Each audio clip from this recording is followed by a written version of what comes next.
Voltron Network. La, la, la, la, la. And I've also then watched a ton of stuff as well. Oh, great. It's going to be a long one, guys. Get comfortable. What's good, guys? Welcome back to Talking at the Movies. I'm Ed Reese Antonio.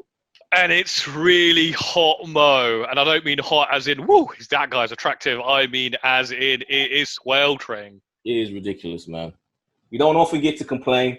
I know some people probably in countries where, you know, this is the norm. This is every day. So they're like, what they fussed about. But for us... I mean, do you want to see how hot it is, right? If I just take that for a moment, look over there. The cat's just dead on the table. Jeez. And you've got a fan. The guy just doesn't want to use it. At least just for the cats, man. They don't really like, they get very like, we don't know what this is and back away from it.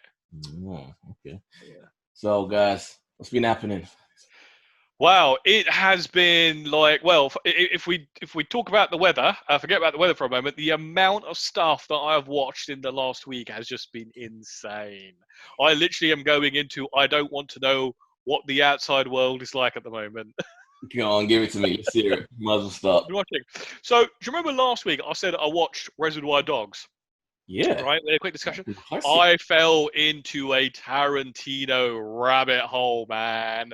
I watched Pulp Fiction, Jackie Brown, Kill Bill, Kill Bill 2. I'm going to talk about all of these. I'm just naming them. And then I also watched, there's a new documentary that came out by Quentin Tarantino last year called, I think it's called QT, The First Eight. So it's like Quentin Tarantino, and it's about his first 8 films. And he's not in it, but a lot of the people who've worked and starred in the films are in it, and they kind of like interject like footage, archival footage of Quentin like doing interviews and stuff with interviews from those people with clips from the films. And it's really cool. If you don't know a lot about the background of a lot of those films, it's really interesting, right? Because you hear all of these kind of stories. You hear like, you hear Michael Madsen going, like, you know, like I can't remember if he said he was like a truck driver or something, but he goes, the film was so cheap, like Quentin Tarantino essentially funded it by residuals that he got from acting. So yeah, it's the Reservoir Dogs. So essentially he played an Elvis impersonator on the Golden Girls. And he essentially got, I think, like a few, from doing that to when the time he did Reservoir Dogs, he got about 20K in residuals. Which is not bad, actually. Oh. If you look at the clip, because you go on YouTube and you look at the clip, it's a very short clip.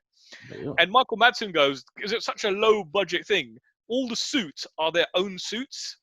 Like he just told them, and the only thing that was provided with the tires. And he goes, if you look at Steve Buscemi, it's a jacket and jeans. He goes, and if you look at me, my top and my bottom don't match. And he goes, we had to wear black shoes. And he goes, I didn't have black shoes, but I did have black cowboy boots. Yeah, that's the thing. It's always those sort of things. Like whenever someone dies or there's a wedding, it always reminds me that I need to buy new suits.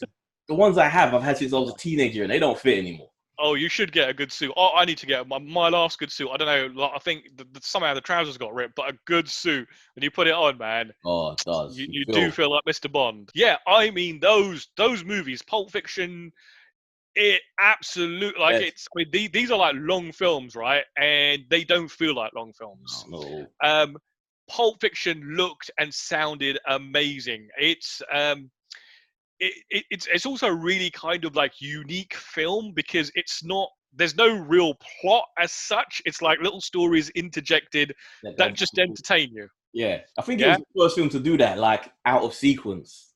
Like it was revolutionary at the time. And it's amazing that it actually worked, that people were able to accept it. It's my favorite film. What's your favorite story out of them all? So I think the Bruce Willis one is my least favorite because it just goes on. The beginning of it just goes on for too long. But I understand why it's there. It's to basically show him his life, what he's like, the fact that he's got this woman that he loves, and they just want to skip town. But once it gets going, it is. Yeah. I think it's the stuff around. But you got to show that it had to show the mundane aspect. Yeah, no, absolutely. In order for the twist of the madness. I completely get it. I just think maybe like years later, I think that bit is a little bit dated. I think my favorite one might actually be the John Travolta with Mia going out for dinner because there is that. But I was just absolutely astounded by the restaurant, because on my TV and the sound system, it just sounded like you were in there. There was sound coming from all over the place, and you look at it and you're kind of like, I want to go to a place like that. I would love to go there. I'd love to sit in one of those cars. Yeah. The food looked really nice, and I can't remember. $5 milkshake doesn't even sound that crazy nowadays. No, $5 for a milk. Well, I guess £5 for a milkshake now would seem expensive, but I have had like that. But you would get that would be a good milkshake. And if I can't remember which making of I saw, but they built that whole thing. That's not a real restaurant. It did not exist. Just brilliant. But the dialogue in that film, I had to go and look certain things up. I was like, is that the first time? Is that what brought medieval on your ass into like common usage? Did Tarantino coin that? And apparently he brought it into popular fiction or populism or whatever it's called. But the phrase has been around in some fashion since about the 70s. Yeah. But just great cast. The fact that I think it's the first time Samuel L. Jackson's probably had like a prominent role. Biggest at that point. Yeah, it's biggest at that point. But what became really apparent as I was watching Jackie Brown, that's the Samuel L. Jackson that I always know and think about. Actually, the way he acts, the way he talks in that film. Whenever I imagine Samuel L. Jackson being in a movie, that's what I always want him to be like. Yeah. And it's quite kind of funny because I got a very funny history with Jackie Brown. There are times I've watched it, I've not liked it. There have been times I've watched it, or I've really enjoyed it. This time, I was absolutely just glued. I was absolutely riveted. You've matured, Mo. It's your journey. Yeah. Hit a crest with now watching Jackie Brown. I absolutely love this film, and you know what? I went and watched a load of like YouTube. Well, I say a load. There aren't actually that many. I think there's a whole market missing here for a certain type of film. That's not a comic book, fantasy, or sci-fi. There seems to be like a lot of these films that just don't have decent retrospectives or reviews or discussions. And the ones I did manage to find, they were just all about, it's a boring film. It's not like the film I was expecting. It's not a Tarantino movie. Yeah, it's weird. And even Samuel Jackson, or one of the makings of, or it might be that QT documentary, actually states, people were expecting Pulp Fiction, and he goes, well, it's not fucking Pulp Fiction. It's Jackie Brown. That is a problem. I think, they're judging it by the other films, and it's a different type of movie. It's a very different type of movie. In fact, actually, it's probably the least Tarantino film because it doesn't have that sharp-witted killer dialogue. I mean, there is good dialogue in it, but it doesn't really have like the stuff that you see in Pulp Fiction or Kill Bill or Reservoir Dogs. Out of all his films, it's the one that feels like it exists in the real world the most. Yeah. I think we said that his films have existed two worlds. There's those that are semi-real world, the Jackie Browns, to a degree, Pulp Fiction. But then there's movies like Kill Bill that exist in a world where the characters in Jackie Brown, if they went to the cinema, they'd watch. Right. So it's like a world within the world. It's weird. Love it. But just absolutely fantastic. I don't think I would put that at the bottom of my QT list anymore. I mean, I could do a whole podcast just about that, but I know we've got so much to talk to, so let me carry on. Kill Bill and Kill Bill 2. Just phenomenal, right? It's like, as a martial arts movie fan, you watch that and you can see all the influence of all the different films and all those different things. And what I really noticed, like I've been watching a lot of Jackie Chan films, and you can really notice when it's Jackie Chan doing a stunt and when it's his stuntman. Yeah. In this, it's really hard to tell when it's Uma Thurman and when it's Zoe Ball. The only time that you're absolutely sure is when you can't see the face. Yeah. The shape of the body doesn't really give it away, but the fact that she's got the hair covering, it's the stunt woman. And they move a little faster, a little crisper than what Uma did. But Uma did, gotta give credit, she did more than you expect her to do, especially with the sword fighter stuff. Yeah, it's not obvious at all. And I did I think in the documentary again I got to see the stunt that went wrong. You know, the one that Uma Thurman was talking about the in Kill Bill where she had to drive. Oh, the And crash. it's a really bizarre stunt to go wrong because all she has to do is drive fast down a straight road. Hmm.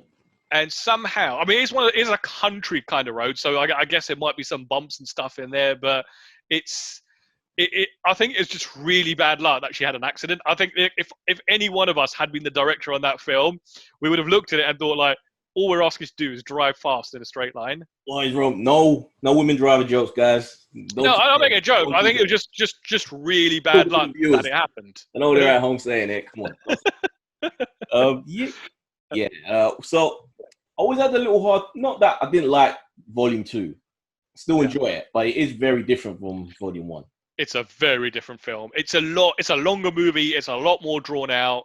That last act is like 52 minutes long. It has more of a Western vibe as well before we actually gotten into doing the Western stuff. Yeah, but I guess you wouldn't want to sit there and watch two films back to back or one after the other and have the exact same experience, right? That's true. Even though it's supposed to technically be one long film. Yeah.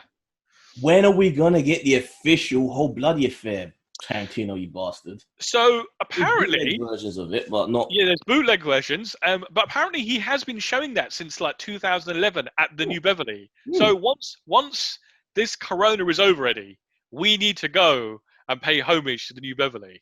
Yeah, that's gonna be the first stop. I don't know how much what's gonna be left in LA by that point, though. Yeah, that's true. Well, that's a privately funded cinema, right? He's not. He runs that because he loves cinema. There's Pulp Fiction's my test for any would-be female suitor in my life. Sit down, watch that. Yeah. If you can't do it without grabbing your phone or asking what's going on, scratching your head and saying it's boring, you're out. Right, let me just race through these other ones. So, The Umbrella Academy, I finished the second half of the season. And just phenomenal. Absolutely I'm still staggered at the quality difference between season 1 and 2. It's crazy, isn't it? Yeah, it's you know what? That's seriously going to be on my list of like top shows for the end of the year. You know what I'm saying about all the characters are suddenly so much more likable this time around. They got it right. All of them. And you know, I think we texted about this during the week, but it's got to be called out. The actor that played number 5. Yeah. He's only 16 years old. It's crazy. You kind of do lose yourself in the fact that he is playing this older man, and you just kind of accept it after a while.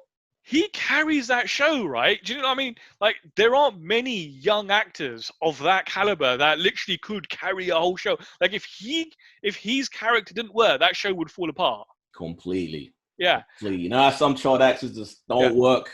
No. Managed to make, and it's smart as well getting him to do it from 14. What was he said in his first season? Well, I was going to say, so if you imagine, like when he would have filmed the first season, he would have been about 14 years old, right? And you kind of have hoping, you got your fingers crossed that he doesn't have one of those crazy growth spurts. You know how some kids do. You never know when it's going to happen. Sometimes it happens when they're 15. Sometimes they're 16.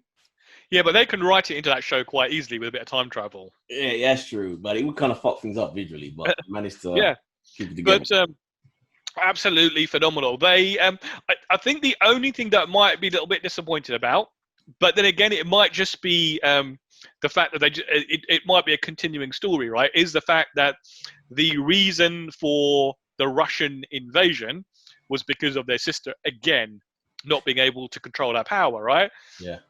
But I guess like that might just become a thing at some point where all the other brothers and sisters say, we need to do something about it because it just keeps happening again and again. Yeah, well, you can excuse it from what's that kind of? It's like that Final Destination sort of concept that if you try and change fate or what was supposed to happen, the universe finds a way to adjust itself to still make a certain thing happen by a certain person. So you can look at it from that perspective. And she tried so hard, right? And it just keeps happening and through no fault of her own. People just keep fucking with her. Yeah. And then the ending. Wow! Like the setup for season 3. Yeah, the whole nother timeline now. I like it. They're giving that actor who really had nothing to do for so much of those first 2 seasons. Finally, looks like he's got himself a proper Who's that? Oh, Ben. Yeah, the one who was the ghost. Yeah. That's the one thing that always annoyed me. Is that what's his face would never acknowledge that he never told no one else that guy was there. Yeah. Well, no, I mean, I think he was doing that just to be a jerk, right? Because he goes, "Oh, he couldn't time travel with me." he never told them. Hardly. That really always annoyed me. Yeah. But absolutely phenomenal. I was gonna say, guys, if you're on the fence, if you think it looked cheesy, watch it. Yeah. Big improvement. So much better this season. Yeah. I decided to catch up with Castlevania, so I finished all of season 2. Oh, so it's still way away. So they got season 3 is available. Yeah. You know what? This really looked like it was made as a movie and then chopped into episodes, because there are 3 or 4 episodes where like Belmont and the 2 other people that he's with, they're just underground in a library for like 3 or 4 episodes. Yeah, I remember that. That's part of the thing where season 2 just wasn't as fun, because it just kind of slowed itself down. Yeah, it did. I mean, it ended on a high note, right? The last couple of episodes were really good once the battle started and they moved the castle and all that kind of stuff.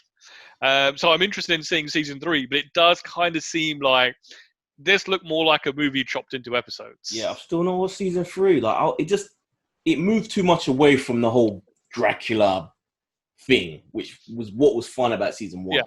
It was a clear, straight, linear purpose of what the story was. Now it just seems to just be this meandering, just slow journey through the forests and find demons. It's got a bit. It's not as fun. Yeah. Before we do the main thing, Star Trek Lower Decks, do you want to? Do you want to? You know what? There is one other thing I've watched that I forgot for this. Was it American Pickle? Yeah, we'll hold that back from my boss. But yeah, that'll be one of our big reviews for the week. So finally finished Spartacus, dude. If anyone's watching this and you never watched Spartacus, it kind of passed you by, or you were a little too young. Like if you're a teenager now, revisit this. If you like historical, violent, sexy TV shows with gallons of testosterone just sprinkled all over it, but still surprisingly it does have its deep moments and well-written moments, go watch Spartacus. Because I never watched the last season. I avoided it because after the main actor died and he failed after season 1, we got cancer and all of that, I just couldn't adjust to the new actor. But this time around I was like, nah, let me just give this guy a chance. And you do gradually, accept him, and it's so good. It's so good. See, so it's interesting you say this, right? Because I think you mentioned last week that you'd been watching it. So I started looking up like whether the Blu-ray is still easily available, and I was looking up whether it's worth buying it. So if you import the US one, I've seen on WoW, it's about £45 for like the entire series. All 4, okay. All 4. So I was thinking of doing that, and I was thinking, will I actually enjoy watching this? But it kind of sounds like I will. You will. I was actually going to say, if you've been curious about wanting to revisit it more, I think it's definitely worth it, because I still enjoyed it just as much. Right. Next payday, I think I might be ordering that then. Yeah, thumbs up. Spartacus, damn fun. Get past like the first 2 or 3 episodes, once they find their feet and they get used to their effects, then boom. I do remember that. I remember that very first episode looks so cheesy and cheap. It's kind of because they were trying to do the whole 300 aesthetic. Yeah. They were trying to, I guess they were just trying to figure out. It's a shame they never continued it, because they nearly did with the Julius Caesar character that pops up in the last season. But I guess they put all their money in. I think Black Sails was the next one that Stars did. And I think that's where all the money was on it. So I'm curious to even check that out, because a lot of people say Black Sails is I've never been interested in nautical dramas. What was that? But pirates. And I checked out. Have you not watched Transformers? I watched the first episode. Have you watched it all? Yeah, I watched it all. I actually enjoyed it. It's so much darker and rawer than you expect it to be. It's not kiddified. It's not at all. It's not at all. Which is actually quite odd, right? Because if you think about the audience for Transformers, right? It is younger kids, because essentially they want to sell toys, and you watch that and you're kind of like, this is not really aimed at kids at all. That's the thing. But you think the true how many kids now are really Transformer fans? It's more just the people who were kids when they found it and now they're adults. But it's still a toy line, right? The whole point of these is to sell toys. I don't know. I really don't know how many. Like, I know they do produce toys, but I think collectors are probably more into this than actual kids. I really don't know how kids are that into this anymore. I never see anything. Well, Transformers, what? Hold on a minute. Transformers, the films still do really well, right? Yeah. And those are aimed at kids because it's just complete explosions and battles. And this is Gen 1. This goes right back to the original designs and. Yeah, there is one thing that I was watching this, and which struck me as odd. So I don't know how much you remember of the original season 1 story, and it's when they come to Earth that they actually become Transformers, and the ship. Yes, that was thinking that. Yeah. You think, what are you? You've never been to Earth, but you've got wheels, and you like a truck, but trucks don't exist on this planet. Yeah. They got away with it with the planes, where they made them this sort of nondescript looking thing. But yeah, you wonder. But that I did think about that. I definitely did think about that. But yeah, it's actually pretty fun. I actually enjoyed it. I'm actually going to look forward to where the chapter 2 begins, which I think chapter 2 is going to be the Transformers that we know. That's when they've come to Earth, we presume. What did you think of the animation? I liked it. I really enjoyed it. I really did like it. It surprised me because I don't always like the CG anime, but it works with machines and they had texture to the look of them. They were scratched and battle damaged, and it worked really good. And it had, I don't know if this is the right phrase, but it had, I guess, what to me looks like a cell shaded kind of thing. To a degree, but it had texture to the surfaces, which was cool. So I enjoyed it. So give that a go. What's it? Battle for Cybertron, or Battle of Cybertron, or War of Cybertron? I think it's something like Battle for Cybertron. Yeah, so go check it out, guys. Netflix. I like it. So after that, I checked out Dracula, which I think it came out last year. This is the BBC with one. BBC and I don't know if it was Netflix or NBC or someone, but yeah, I thought, let me give this a go. I wanted to see this before. It kind of sticks to the original book, at least for the first 2. It's weird. It's 3 parts, I think, 3 or 4. They're like hour and a half each, aren't they? Each a length. So the first one is like, if you just watched the Bram Stoker's Dracula. Yep. So you know the period of the movie where Keanu Reeves visits Dracula, and Dracula's like an old man in the castle. Yeah. And Dracula's basically feeding on Keanu Reeves to kind of rejuvenate and get himself young so he can travel to England and get with Nina. That is pretty much all of season 1. I mean, episode 1. Right. That hour and a half is just all that stuff in the castle with like little flashback bits. Episode 2, the second movie, is just Dracula's journey to England on a ship. So it's just him on a ship, slowly knocking off all these people that are on the ship. Right. Various. So something that happens in the film like over 2 minutes. yeah. He stretches it out, and then it takes a twist completely from the books in that there's a big once the people realize they're on a bloody boat with Dracula, they try to burn it down and escape.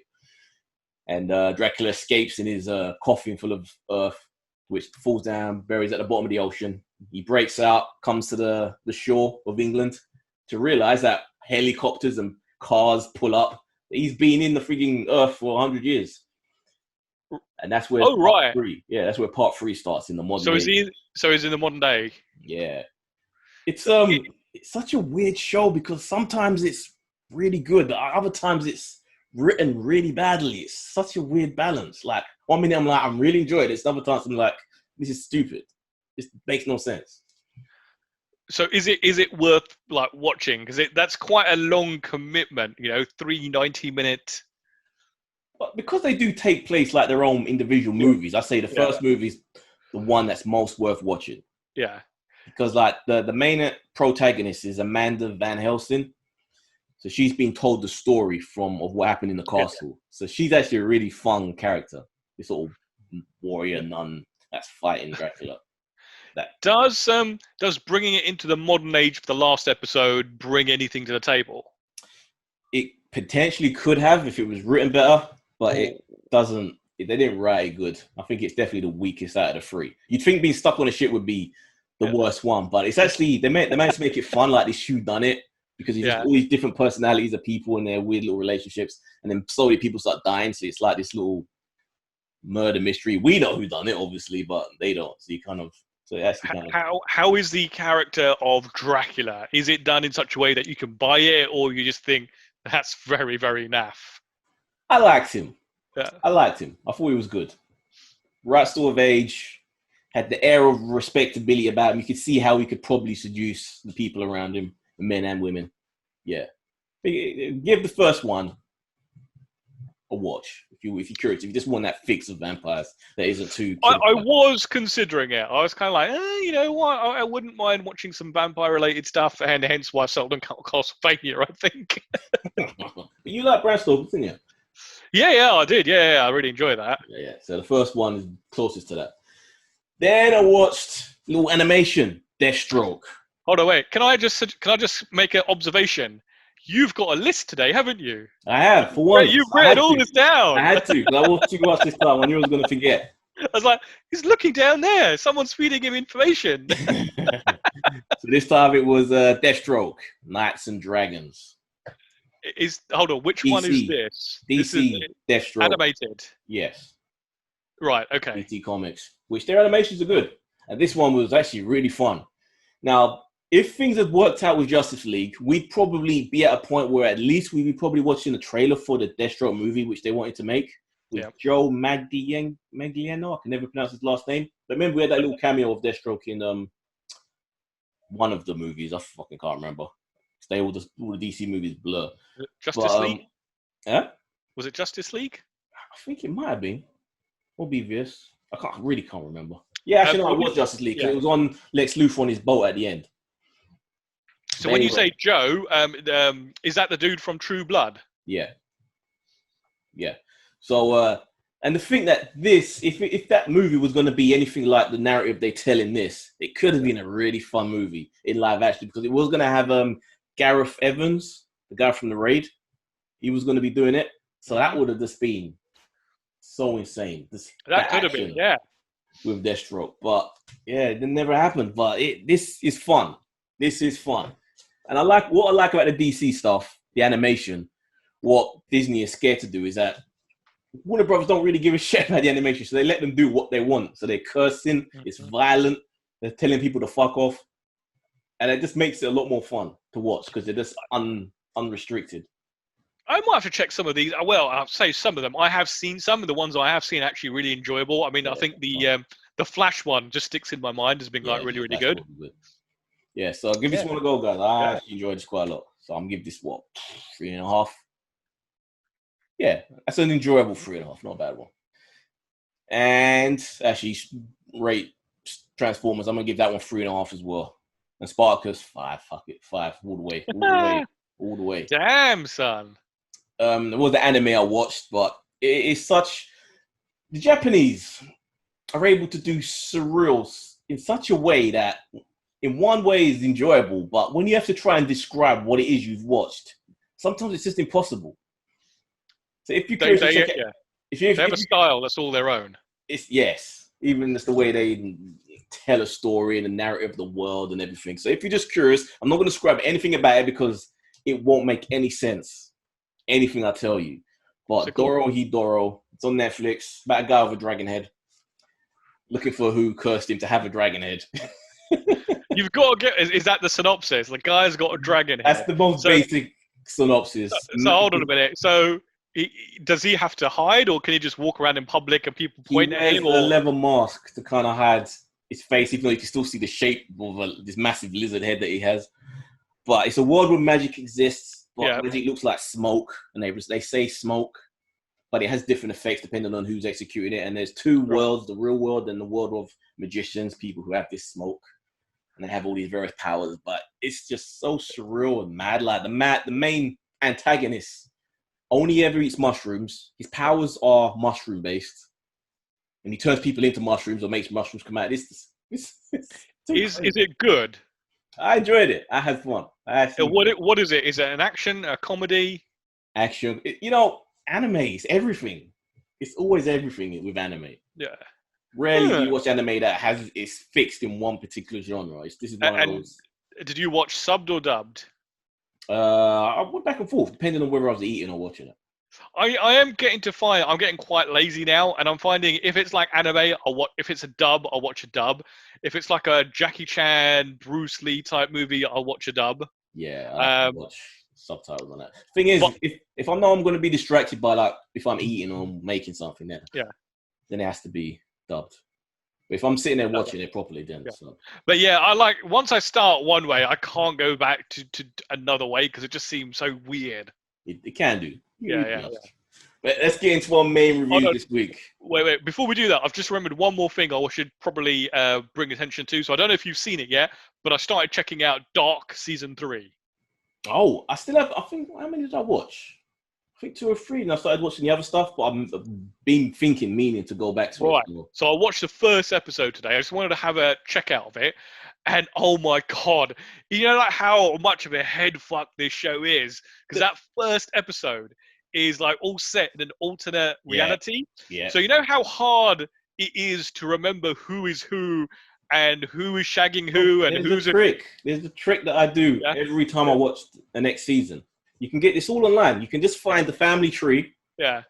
And it has how everyone's related to each other, and it shows you the pictures of who's the younger, older, middle-aged version of each other. And I need to have that in order to remember the reference of where everyone is. And then it's but season 3 throws all of that out the fucking window, doesn't it? Because it's a parallel universe. Yeah, but you still need to remember who's who and who was supposed to connect to who. But then you're kind of like, really, like in the first 10, 15 minutes, they establish that Ulrich and Katerina are divorced, and Ulrich is like shacked up with the crazy lady. Yeah. Kind of like, hold on, am I misremembering? What the fuck is going on here? But it's just so good. It's just so good. It's like one of those shows. I tell you what, you know how some shows just absolutely spoon feed you everything? Yeah. This show fucking gives you nothing. You have to understand it or you miss it. Yep, pay attention. You can't have your phone unless you look like I do. You're looking at the family tree. And you have to just remember who everyone is. Yeah. Who's the mother or who's the child of who, what parent. Once you kind of remember all that, then it all kind of clicks together. I think where this show will really, really rock is like when it's all said and done, I think maybe at Christmas, I will probably watch like from start to end because I think that's how you've got to do it. That's the best way. Yeah. You ever watch Rain? Because I've still been meaning to... I watched the first season. I know there is a second. I haven't gone back yet. Yeah, I thought there was a third. It might be a third now, Yeah, something. third now, actually. Yeah, I don't know, yeah. So you don't think it's worth getting into? I watched the first season. It wasn't bad. It just wasn't like great. It's like the Umbrella Academy, right? Like the first season wasn't great. Yeah. An only reason I think second season of Umbrella Academy got so hyped that I went and watched it. Yeah. Okay. Didn't have nothing to do with me saying that it's such an amazing, Oh no! I was planning to watch that because I didn't know. I even say to you, let's record on Saturday because Umbrella Academy is dropping on Friday. Yeah. I actually watched the whole lot. It reminded me, one other thing I watched, Valhalla. This is I don't even know what country it's Norwegian or let's just say Scandinavian. Yeah, well, Valhalla is a Norwegian thing, right? Isn't it? Because that's Vikings. Yeah, let's go for the whole Slavic countries, all of them, because they film it in over various locations, Iceland, all over. But yeah, it's basically the whole Norse myth, origins of it, of Valhalla, which is basically the end, I think. Yeah, the whole Ragnarok thing, and but it tells it seriously. So forget for the Marvel version, this is like the authentic version of how they want to tell their Norse story. And you see it all from the perspective of 2 human mortal children that travel to Valhalla with Thor. One kind of stands a stowaway. So you get to meet the god. This is a world where gods exist and everyone's just happy to acknowledge that the gods exist. Right. But weirdly enough, Loki is an Arab. Which is just bizarre. Like, he just pops in at one point. I'm like, hold on, what? And it's never referred to. I guess, countries are more diverse than sometimes we give them credit for, but it just seems weird to seeing this Arab guy just pop up. So what is this on? Don't think it's on anything. I think it might be on Amazon, not Prime. But I just downloaded it. But I was just curious to check it out. I saw the trailer and thought, this looks interesting. Hold on, is this a movie or a TV show? Movie. Oh, it's a movie. Right, how old is the film? Yeah. Came out last year. I was going to say, I don't even remember hearing about this. I don't even think, did we watch a trailer for this or something? Nah, no, we didn't. Yeah. But yeah, I enjoyed this. It's a lot of fun. It ain't as it's not big like action-packed show. It's kind of more mood. I guess you have to expect from that sort of region. A lot of the movies that come out of there, they're more about atmosphere and the world. The world looks beautiful, man. I really do want to visit that land one day. What, Norway? Yeah, Norway, Sweden, all that sort of place. Yeah, It's like magical Lord of the Rings type. Yeah, crazy beautiful scenery and stuff. You know, if you imagine like Norway stretches all the way into like the Arctic Circle. Yeah. So I really want to get into that. But yeah, I enjoyed that. It's a lot of fun, but not action packed if that's what you're kind of in the headspace for. It's kind of more just mood and tone and atmosphere. Right. And yeah, Simone, let's do this, man. What are we gonna do? Lower Decks or Pickle? Let's do American Pickle first. All right. So Seth Rogen has a new movie where he plays two parts: his great grandfather and the great grandson. So Mo, you want to break down the whole the basic? Well, yeah. So, like, essentially, if you've seen the trailer, right, I think you've seen like the film itself. But essentially, Seth Rogen comes over to the New World with his wife, gets a job killing rats in a pickle factory, and somehow manages to fall into a vat of pickles without anyone seeing it. He's screaming on the way down, hits it with a splash. Yeah. Pickle juice goes everywhere. I never think pickles was just cucumbers. I'm not entirely sure whether that's really the case, is it? I should look this up, yeah. It can't be. Pickle was its own thing. Yeah, I'm pretty sure it's not a cucumber, but then we could be wrong. Yeah, that's true. Yeah. Did this have an effect? We'll get back to the whole base. So he falls into this pickle bram. Where he's preserved immaculately for like 100 years. Yeah. And they even make a joke of explaining the science behind it. Which is that there is no science, but essentially they tell you that they're explaining it and you don't get to hear it. And then you have reporters at the press conference like, that all checks out. Makes sense. Yeah, we believe it. That was funny. That was a good way to kind of skim over that because you knew that everyone was going to be asking that. And essentially, they track down a living relative that he still has, and then hijinks ensue. Indeed, and it goes places where I didn't expect it to go. It's not. While it is funny, it's not like your typical Seth Rogen like gross out, constant jokes type funny. There is actually a little bit of heart in this film. Definitely. Yeah, definitely feel for the younger one. It feel for both of them actually, because I think even the the younger one was a bit of a jerk. He was because essentially this guy has come from 100 years in the past, right? So everything he knows is alien. He didn't even at any point just put him in front of a TV and say, like, watch TV shows and learn what the world is like. The first thing you should do. This YouTube. That's all you need. This YouTube. That was his teacher. That was a dick though with the younger one. Like, he didn't seem to care. Like the family plot. And it was just a decimated. He just had just so detached. His parents were there. He just did not seem to give a shit. But it's kind of like once someone's dead, they're dead. Like you're preserving like a plot of land. I kind of get that a little bit. Respect, I guess. You know, if that's what you're ready. I guess in a modern world is very different from the old world, right? Where it's essentially once you got married, you have a whole bunch of kids, and your whole your family. If you're living out on a farm or somewhere out of the city, that's your entire life, right? That's it. And you're more thoughtful back in the day, 100+ years ago, of the long game, of the family, of doing your part in order to ensure that your next few generations are going to be in a better position. We're way more selfish now. We don't really think about helping out our great grandkids to be in a better place. It's not about helping our grandkids to be in a better place. It's like we're not in a better place, right? Yeah, like, we're just about. We literally can't even get on the property ladder. Just trying to hold on by our fingers. Forget about helping out a generation or two down the line. Yeah, but did this have a weird sort of subliminal advertising effect on you, where by the end of it you wanted to eat a pickle? You know what? It might have done. I haven't actually eaten a pickle, but I was kind of thinking, damn, those pickles do look quite good. I do. Like, even just to get a burger with like gherkins on there, just pickles, to yam the gherkins. I wonder if I should get a McDonald's tonight now. Is it that simple though?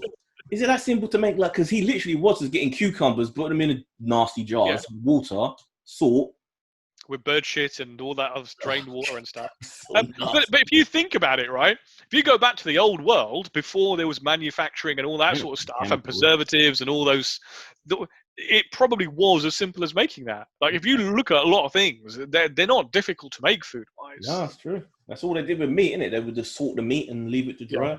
Yeah. It's crazy. Yeah. It's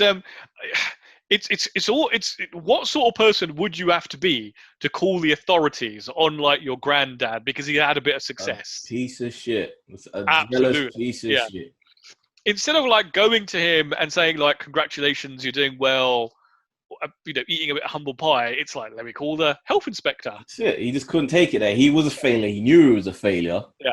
Hadn't achieved anything, living in his parents' old house, hadn't done anything. But this guy who'd come from 100 years with nothing suddenly built up this little way. It does make you also think that there are people that really do this, that kind of do come to a country with nothing and they're able to just absolutely build something from nothing.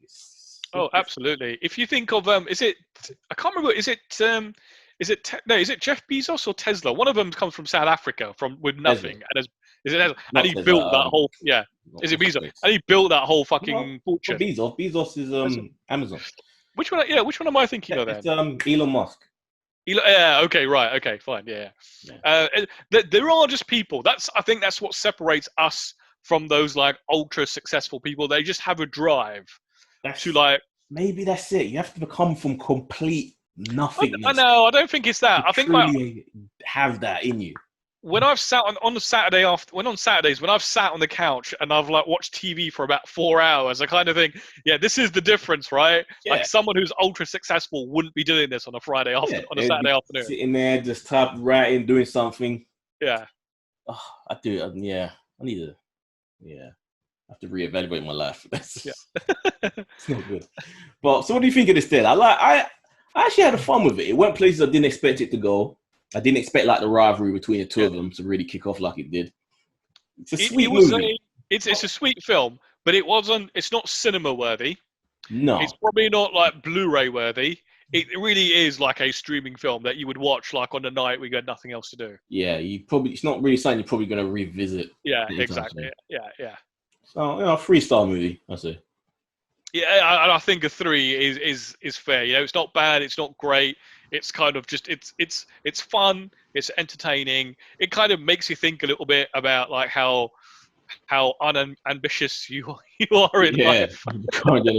And this you really get a sense that with this, Seth Rogen was kind of like he's in a point in his life that he seems to be rediscovering his commitment to his religion. It really was a heavy finding your way back to Judaism. And you know what they didn't do, and I wonder if they'd filmed it and deleted it or whatever, but I wanted to see what the guys' reaction would be to like World War II and Hitler and the concentration camps, because surely that would be just something that if you came from 100 years ago, whatever, that would just be an absolute, just something you could not imagine. Yeah, but he literally came and got preserved right at the beginning of World War One, I believe. Yeah. Was it still the 1800s? No, World War One was that's when the Spanish flu happened 100 years ago. No. I'm saying, didn't they move to the New World in the 1800s? Wasn't it like 1880 something? Oh, but he was still missed World War One though. That's what I'm saying. He missed World War One. Yeah, absolutely. To have it happen twice, and to see it happen twice, that's crazy. Decent little film. So let's do the one which you want to watch. I know you've been excited for, Mo. The meat and the potatoes of the week. Lower Decks. Star Trek Lower Decks, the first episode, Second Contact. The first comedy Star Trek. Yeah, it was weird to see all of the markings, all of the benchmarks of Star Trek, the ships, to the tone of music in the intros and the opening credits really, really hot back to like the TNG era. They even used like the TNG font and everything. Yeah. To have it in this sort of comedic sort of setting, it was strange. So what do you think of it overall? Did it live up to what you were hoping it was going to be? Absolutely. Just had such a great time with it. It was... I like the fact that it's not just 20 minutes long. It was almost half an hour long. So I think that's great that they're not pigeonholing it. I thought the character of Marina, I don't know how you pronounce her name just yet. I thought she seemed a little bit too in your face, but I hope they calm her down a little bit, and I think they will, because obviously they seem to be developing this little story about how I think she's just being insubordinate on purpose towards her parents. Yeah, because her mother. Yeah. But the other stuff, and the amount of callbacks, the references, the jokes, at the end where she's going like, have you heard of Spock? He came back from the dead. Yeah, that actually got me thinking. Do you reckon at any point they're actually going to have a character who has appeared in live action pop up in this? Oh yeah, absolutely. So Mike McMahon, the guy who's the showrunner, the creator of this, he has been on interview and said there will be legacy characters appearing. They won't tell us who they are. What does this run parallel to? Is it like Next Generation? This is literally at the end. So like they had Next Generation, they had like DS9, Voyager, then they had the TNG films. So the last Next Gen movie was Nemesis. Yeah. This is literally the year after that. Okay, so it could pull from quite a few then. Oh yeah, they could have people from Voyager, because Voyager was back by this time. They could have DS9. They could have even I guess Scotty could even pop up, right? Because he's still alive in that time. Oh yeah, but then you have to get someone to do the voice, and I don't know. Carl Urban. Yeah, he is Scotty. yeah, I guess. I mean, they've got a different actor playing Spock. That's true. Yeah. Yeah, it wasn't bad. Like it didn't make me laugh at any point, like, to be honest. But that doesn't mean I didn't enjoy watching it. It wasn't a struggle where I was like, "Oh, finish, hurry." It was. It was you fine. Can see the potential in it, right? You can see. I mean, I even like the fact that they answered one of the questions that I've always wondered, because you watch these shows, that even though the Enterprise looks like it's a massive ship, you look at the size of everyone's quarters and they look humongous, and you kind of think, surely the lower ranked people don't have quarters as luxury and as big as this. And then they showed like all the lower decks people sleep in those little cabins that stretch the corridors, which I thought was right. They've answered that. Yeah. Would you have preferred to see this in live action, or you remember the show that show with the guy with the trib? Yeah. If it was more like that. No, I actually think with animation stuff, right, you can probably potentially do a lot more. Yeah. Like they've got like that cat crew member on the bridge. You couldn't do that in live action because that would just look stupid. Yeah. The fight scenes with the zombies and stuff, right? There was like blood all over the place. They were like smacking each other. So again, there are probably limits to what you could do with live action. So that aspect I don't mind. I actually thought the animation looked really nice. I thought the animation of the ship going through space just looked absolutely beautiful. Yeah, that's where they use the sneaky computer stuff to make it easier for them. Yeah. But yeah, it's got that Rick and Morty style to a degree, which I think is on purpose, which makes it easy to just you accept it a lot quicker. Yeah.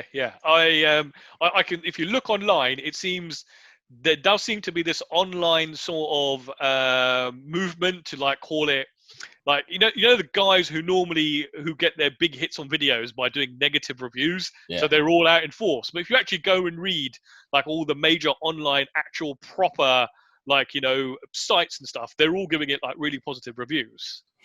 Okay, we'll see how this does. We reckon this will be like 10 episodes, 12. Yeah, so it's 10 episodes. So we are actually now in a period where we are going to have 23 episodes of Star Trek, one after the other. So the last episode of Discovery will broadcast, I think like New Year's Eve or something, if I remember correctly.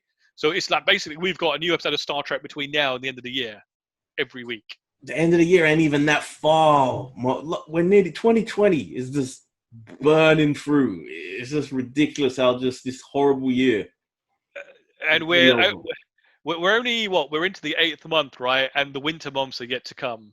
I know summer's nearly over, even though it's crazy, it's hot as hell now. But it ain't far until it's gonna be cold again and pissing down rain every day.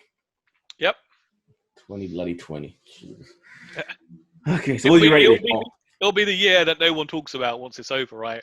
I know. Can you imagine? Unless we're putting up rankings.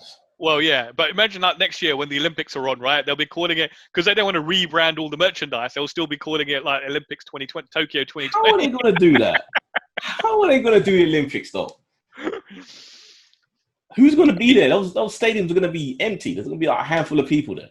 It will be interesting there's going to be a huge, massive fallout out of this. Yeah, no, it was going to Japan in the middle Well, of hold on. People are traveling now. I was talking to somebody at work this week who's literally just come back from France. People are out there and going places. That is a point. But yeah. The thing that's the dumbest though is there are still people doing cruises. Like, what the hell is wrong with you to go on a cruise? Do you know what I mean? It's kind of like cruises had like the worst sort of like corona spread out of all of them, right? And petri dish on the ocean, man. Why would you do that? Even without corona, cruises were bad. People were always getting sick and food poisoning and flus were always going around. So. It's unless they're like literally giving like the best deal you can ever imagine. Yeah. To get people back on those ships. Let's whiz through these trailers then. Quite a few here. Right, let me expand this. Right, so there's one that you had on your playlist that was new. Yes, I added one this morning because it just popped up in the thing.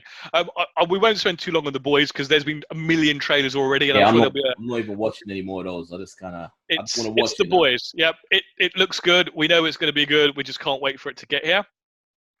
Netflix. I'm thinking of ending things. Yeah, this is a curious one.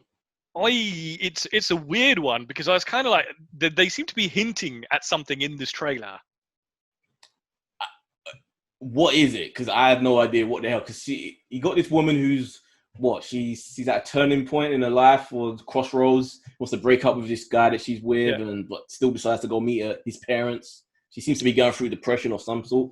Yeah, but isn't there something weird going on at the parents' house, right? Where things start to it's like she's been there before, or like she's in the pictures or something, or there's something very odd going on. I think she's having a breakdown. I think that might be the whole potentially, yeah. Thing of it. But that would be the most logical. It looks curious. I'm into it. Yeah, really interesting. Something that I just popped up this morning: Hoops, another animated comedy. Yeah, I did see this. I was gonna send it and add it, but I don't know. It didn't look good, really. Really? It kind of reminded me of F is for Family. Yeah, it's got Jack Johnson doing it, the guy from New Girl. Yep. The funny one. But I don't know. It just kind of seemed too try-hardy to be funny. I just didn't really think it was that great.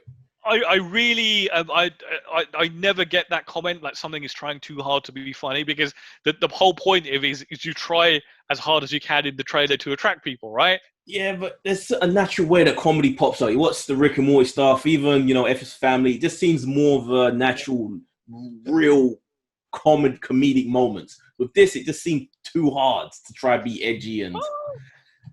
I don't know if there was anything edgy in there. There's lots of swearing in there. But it was just a guy who literally wanted to play basketball and win and become famous. So you liked it? I will absolutely check out at least one episode on the strength of that trailer. Yeah. I'll leave it for you to review. I won't feel it. Raised by Wolves from HBO Max. Woo, finally. More grown-up sci-fi. Give it to me. I don't know if I like the look of this trailer. You're crazy. I'll absolutely watch it. But I'm kind of like, what's the story that they're trying to tell here? Hoops has potential. This masterpiece. No. But there are work. two different scenarios, right? Hoops is going to be like a 20-minute comedy type of thing. If you're going to watch a show like Raised by Wolves, right? It's going to be like 10 episodes, and you've got to like know what they're trying to do here. Now, I absolutely will watch this because I saw like the names of like Ridley Scott's involved. Yeah. I don't know whether that's a good thing or a bad thing actually with his current track record. With a TV show, I'm hoping that there's more people involved, that he can't just do his silliness that he does with film where he just kind of runs off making stuff up. I want to know what's the hook. What's the story here? Obviously, this is like set in the future where they've got like a dystopian type of world, and I can't remember, is it set on an alien world or is it set on Earth after like some sort of like a different world, and all these children, I guess the next generation of humans, are being raised by this machine, and then we're kind of led to believe that there's some sort of invasion where she's trying to protect the kids, but then it flips in the trailer to say that she's the wolf. So maybe she's kidnapped all of these children of who are the next generation of whatever's last of the human race. Like, I think there's more to it than we're seeing. Yeah, Yeah, absolutely. It's quite a short trailer, so it's good that they don't give everything away. Yeah. But I will reserve judgment until I watch the first episode. Yeah. Nah, this looks. I've got high hopes for this one. Production-wise, it looks quite nice. Yeah, Lovecraft Country was something that was already on my radar, but I had not seen a trailer. mm-hmm. The trailer looks really good, apart from Crazy. the little bit of pop-up where it says J.J. Abrams, and you're kind of like, ah, oh, fuck. Yeah, but it's balanced out. No, come on. J.J. Abrams is a TV guy. Yeah, but you know the thing with the Abrams and his team is I saw like somebody use a phrase the other day, and I said that describes it perfectly. They use the magic box writing technique. Yeah, but They have absolutely no idea what they're doing. This isn't just a J.J. Abrams thing. Yeah. J.J. Abrams is at a point now where he doesn't physically do hardly anything on stuff that he produces. Yeah, I could tell that in the last Star Wars film. Yeah, he just raises the money for this. He's just a producer. Yeah. But you're forgetting the other guy who's, I think, more of a Jordan driving Peele. force behind this. Yeah, Jordan Peele. Yeah. I think it's a lot the trailer looks good. Trailer looks really good. And it goes to some places you don't expect. Like, it ends with fucking Cthulhu. Like, yeah. It's Cthulhu in this. I'm very, very interested. This I've absolutely added this to my planner. I will be watching. Yeah, man. One thing I noticed is that Raised by Wolves is HBO Max. Lovecraft Country is HBO, and I kind of thought that they were all the same thing now, but I guess are they still two separate apps or something? Yeah, which is a cluster for what are they doing? Who's running this company? That's got to be so confusing. We'll get to confusing streaming strategies when we get into the news. Yeah. Next, on Fox, this looked... So when I was watching this, I don't know whether this was actually supposed to be a science fiction story about the possibility of what could happen with technology, or if you kind of think at the audience that Fox and Fox News aims at, right? Is this like trying to do a message to turn people against big tech? No, let me see. Fox, the regular channel, seems to not be in the same problems that the Fox News has. No, but you kind of think like, are they trying to like demonize big tech there now? No, this is the inevitability. Even Elon Musk says that this is something that he's afraid of, and it does make sense. I've always thought, at least, it makes sense that if you make a computer program, or if it gets to the point where it gets to the point where it achieves sentience, the singularity, why would they want to be in service of human beings once they instantly go past us in intelligence and understand what everything is in the world? That's quite far off, though, right? Because they can't even get fucking voice-activated dialing working properly. Yeah, that's the public available shit. I don't know, man. We don't know what they got on the military bases and shit. Oh, no, absolutely. I just thought, just knowing like what Fox's stuff is like, it's just not going to be highbrow enough, right? They're going to have a really cool concept, and they're just going to completely lose it. Possibly. It could fall apart. But I think we'll at least get one solid season out of this. Yeah. Season 2, it could fall apart, but the concept looks kind of cool. I also wonder whether this will be a 22-episode show because it is a network show. I don't know. I think even they're realizing that I say that, but look at the CW stuff. That don't seem to change. They keep going with that. Still going. Yeah. Kilimanjaro or Kilimanjaro. No, it's a Killionaire. Kajillionaire. Yeah, Kajillionaire. Looking at that, and my brain's just seen something completely different. This is weird. Like this family of con artists. This is a Wes Anderson movie, right? On Netflix. Yeah. And the daughter decides she kind of wants to break away from the parents. Yeah. With this new kind of girl they started hanging out with. Yeah, it looks like it has a weird sort of interesting heart and quirky tone that I kind of enjoy.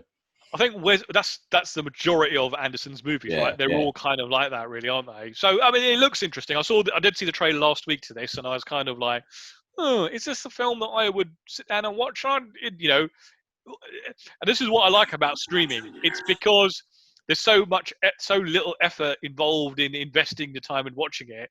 You'll just watch it. And how much younger does even Rachel Wood look in this compared to Westworld? Just like a little kid in this somehow. Is that the daughter, is she? Yeah. I don't know if she looked that young. She looks like a believable daughter, whereas in Westworld, she just seemed like a grown-ass 30-something-year-old woman. But you know, like how Hollywood is with like that. It's normally like grown-ass women playing those types of characters. True. But this was fun. I'm into this. Yeah. And lastly, we've got Ratched. Ratchet. Is it Ratchet? Oh, no, actually, no, Ratchet. No, she's Nurse Ratchet. Yeah, Ratchet. It's not Ratchet though, is it? There's No, you're right, Ratchet. It's just Ratchet. Not Samurai. Anyway, it's a prequel of sorts to One Flew Over the Cuckoo's Nest. Oh, right. Because I was kind of trying to work out what the show is about. Because unlike most Netflix trailers, this one was actually a very stylish trailer with the music and all. Like most Netflix trailers just go on and on and on, right? And they just show you the whole thing. This thing was like very stylishly done. And it doesn't really tell you, if you don't know the fact that it was obviously a prequel to that, you have no idea what the fuck is going on. Yeah, so in One Flew Over the Cuckoo's Nest, a film which I saw when I was a kid, so it's still pretty vague, but there was the main sort of antagonist was the nurse of this asylum that Jack Nicholson was in. And she was just like a evil, cruel dictator woman that was just doing cruel things and treating the patients in just horrible ways. So I guess this is showing her rise. She was like an old woman by that point. So this is showing her rise of her entering into that system and just a sadistic way. And it really kind of gives you a look into how people were treated, mental health was treated in asylums. Oh, yeah. In those early days. It was like horrid. Well, and the term treated is very loosely used, right? Essentially, they will lock you up. And if you're really unlucky, you'd probably get like electrocuted in the brain. Yeah, this is like an age of when lobotomizing was still a legitimate science. And can you think like actual medical professionals? Yes, would do that. Yes, if you don't know what lobotomizing, you get a long spike. Sometimes it's an ice pick, a legitimate ice pick, in through the eye, and it will go into the frontal lobe, and they would just kind of just scoop it, pull it out, and just hope you survive. And people will just be left a vegetable though, and that would be. Can you imagine? Can you imagine 200 years from now, people will be like, can you imagine like in the year 2020 how primitive their healthcare was? You know, like they wanted to operate on your brain, they had to like cut open your skull. No, you actually use a knife. You're crazy. You didn't have lasers. This looks like it could be real intense, real fun. And the actress as well, she's always great. I forget her name, but she's always great. She's in a lot of the American Horror Story shows, but she's great. Yeah, I mean, there was enough in there to say, I could potentially want to check out one episode at least to kind of see what it's like. Yeah. So a lot of good trailers this week, man. So a lot of good stuff to come. This is the last batch of stuff that was all made before the quarantine and all of that stuff. So there's still a lot of stuff coming, because if you look at like there's like Warrior Season 2 is still coming. That's coming in October. So there's still a lot of stuff out there to come. Obviously, Netflix have got stuff till the end of the bloody year. It shows you how much they make in advance, like constantly producing all this shit. I think Netflix is the only one really. I think obviously HBO Max was starting to ramp stuff up. They don't have as an aggressive a release schedule. You'll probably start to find there's probably stuff that they filmed and shelved that they'll probably start to use now. I don't know if you recall, like if you went back to like when network TV was quite a thing, you know, they'd cancel a show but film like 20 episodes and only showed 10. Yeah, I always hear stories about that. You might never get those 10, so now they might start bringing all this stuff out. And it was always bizarre. Why would you do that? If you put the money into producing something, why would you, even if it's like, let's just stick it on at 2 a.m, like this, why not? What's the... It's TV executives. I do not understand that role. I honestly, I could go on a rant about how stupid some of those decisions were, but yeah. Right, come on, let's whiz through this because we can't long. We have not even hit the news, and we must be on an hour mark yet. So we got some couple of Disney stories. So we were talking about streaming strategies earlier. Disney is looking at launching an international streaming service called Star. Where they'll actually be putting original programming from the stuff that's appearing on Hulu, basically, that they own. So not the other studios that are putting stuff on Hulu. It's just their own stuff that they own, and bringing it to an international audience. Now, apparently, they want to use the Star name because apparently the Star name is well known internationally. Well, Hulu is only available in the States. Why not just expand Hulu globally and just have their stuff on? I think the problem they have with that is a lot of the deals that Hulu has a lot of that content isn't available to them in other places. No, but I mean, just make the version outside of America different. Where it's just their stuff. It's still a name that's established to a degree. I guess, like, you and I know who Hulu is, but if you went out to like the average person out there and said Hulu, people wouldn't know what it is. Granted, it's the same thing with Star, though. But I think Star, if you go to Africa and Asia, Star is actually quite a big name. Well, it's the equivalent. It's the equivalent of Sky, essentially. But this is their one, though. This is their new platform. Yeah, but the name Star is well known in those other countries, right? But, yeah, stars. Everyone has stars in the sky. It's like no. Essentially, the Asia and Africa version of Sky was called Star. Oh, and it went away, and they just no. It's always been called, like, they've called Sky in Europe, but Star in Asia and Africa. Isn't there a conflict in copyright then? If they can they own that name. They own, because they got that in the purchase of Fox. Okay. Yeah. Hence why they want to capitalize on that. So it's an interesting idea, right? And this kind of shows, like how people are like, oh, Disney Plus is going to kill Netflix. It's only like $6.99 or whatever. So here's a strategy, right? To basically get all that additional content, you're going to have to pay another $6.99. Where do we fall in that? So what do you mean? In the UK. In what way? Are we getting Star, or we? Oh yeah. So at the moment they haven't really said like when it's launching, how much it's going to be, what. It's just basically they're looking at doing this internationally, and I'd imagine we'll get it here, right? Because essentially they will be showing all the exclusive stuff that Fox make, Fox Searchlight, and Hulu, and all that sort of stuff on here, but they won't be showing like like how Warner Brothers might have stuff on Hulu and Universal might have stuff, but we won't get any of that. Yeah, but this is I just want one. I just want one. I don't want to have Disney Plus and this other thing. I just want one. It's the Disney thing, though, isn't it? It's like they can't have adult content. Such annoying.